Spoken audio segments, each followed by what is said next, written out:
How's it going? Rich Vision here. I'm doing another reading from my book, From Victim to Victor, Transforming Trauma into Triumph. I'll get right into it because I do have a therapy session today. I am a couple of minutes behind schedule, but it's all good. I am my outfit for the gala event. For those that don't know, I was privileged to be featured as a performer at a gala event that will be a resilience gala event tomorrow. Unfortunately, the tickets are past. There's no more tickets being sold. So unfortunately, I did plug it quite a few times on my social media as well.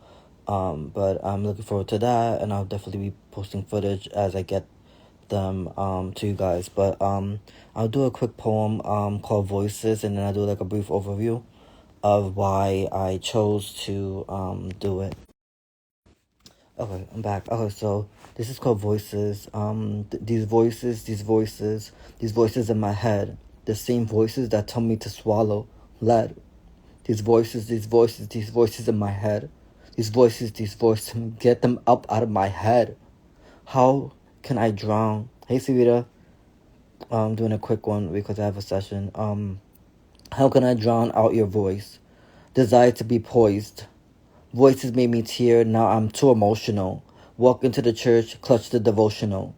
Attempts to find power in the words of the Holy Ghost. Why was my faith underneath a piece of rope?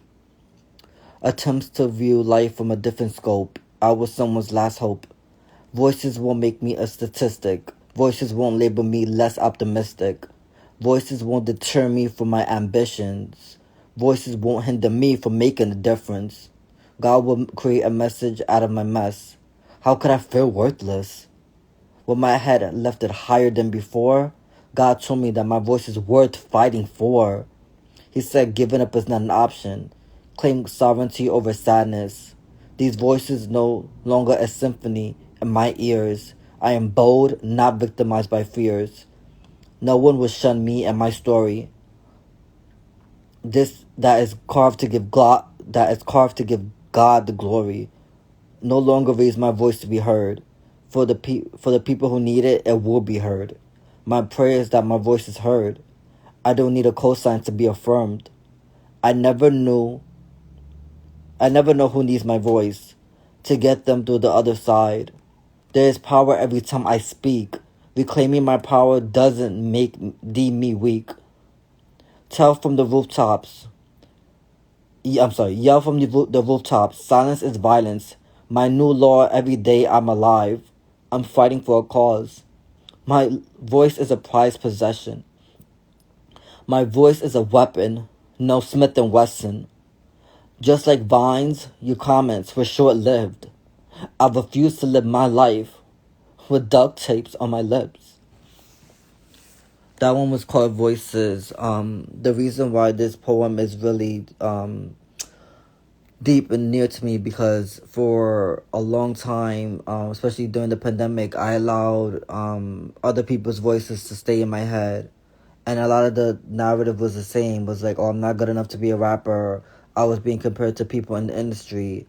And because of that, I started to cycle. I started to self-sabotage. I started to self-harm.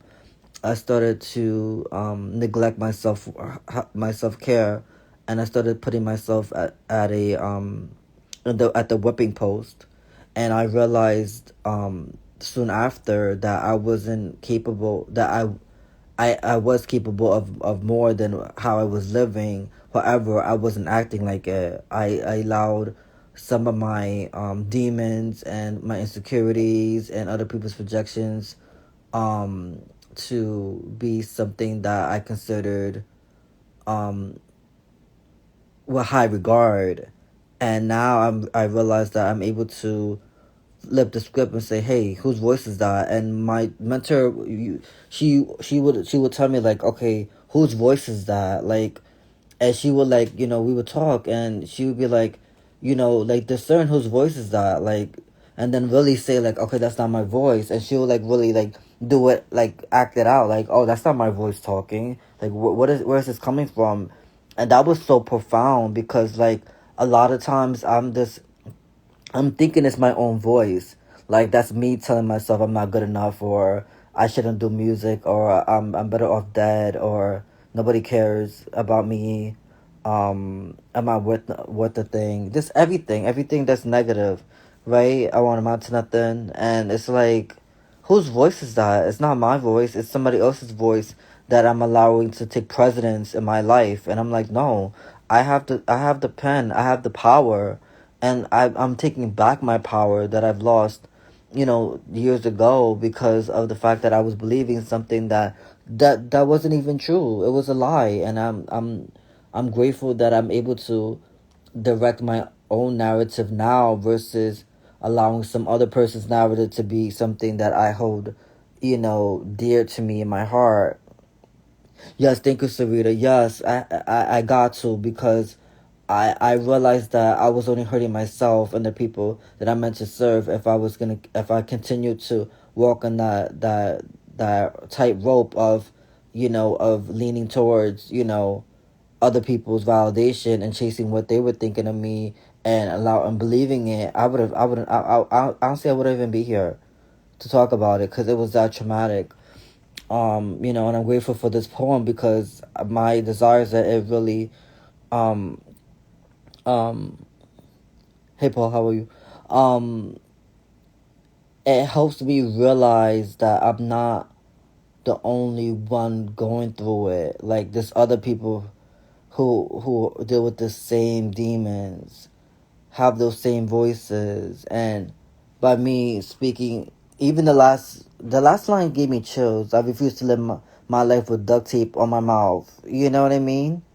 Like, for real, because at the end of the day, it's like, God gave me a voice for a reason. It's not to just be silent. And it's like, I tell myself, like, unless I'm dead, I'm like, I will keep talking. I will keep sharing my story, every single day. I will keep on putting my music. I just dropped a single today. I'm like, the heck with things need to be in order, or this needs to be, no.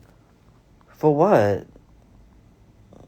Unexpected. I'm like, I'm dropping the single. And it's like, yeah, it's like, and part of me was like, no, don't do it now. Da da da da. It's like, why? It's like, for what? I'm holding on to this music for what reason, really? Like, it's supposed to serve someone else. Right, yes, Sarita, recycle my pain. Exactly. Like, I'm here to do music for other people, and I'm here, and I'm holding myself back. I'm like, come on, like, that's the devil. Yes, and recycle my trauma. Right, and it's like, man, I could talk about this all day, really, but, it's just, for me, it's just more about telling my story about, like, don't allow voices to be stuck in your head. Like, the negative, the devil voices, or the people that say you're not enough, like, cut that out. Like, don't even listen. Like, discern who's speaking. A lot of people who really say things like that have a problem with themselves, and that's straight up. Like, and I'll cut it short, because I have I'm a therapy session, but, I definitely will be tuning in on the weekend to share, do a double dose of these two poems, because I have a gala event tomorrow.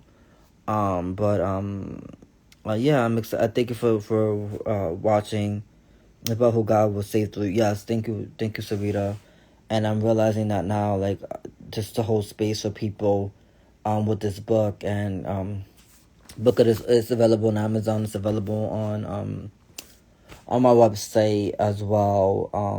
So if you please, if you're able to support, I take other payment methods, a Cash App, Zelle, Venmo. If there's an issue, just let me know. On there's different ways that I take payment. So thank you, Sarita. No, I really appreciate you. Thank you. Yeah, it's been a long journey, and it's like, I'm glad I'm able to speak about it. But yeah, I definitely don't want to cut into more time, but I definitely will come back and do this Saturday on the weekend and stuff, because I have a lot to say, and I feel like God is saying speak more, but it's like, have a session, and then I have a gala event tomorrow, so I'm like anxious, but I know I will be fine to prepare for. So yeah, thank you. Yes, thank you so much.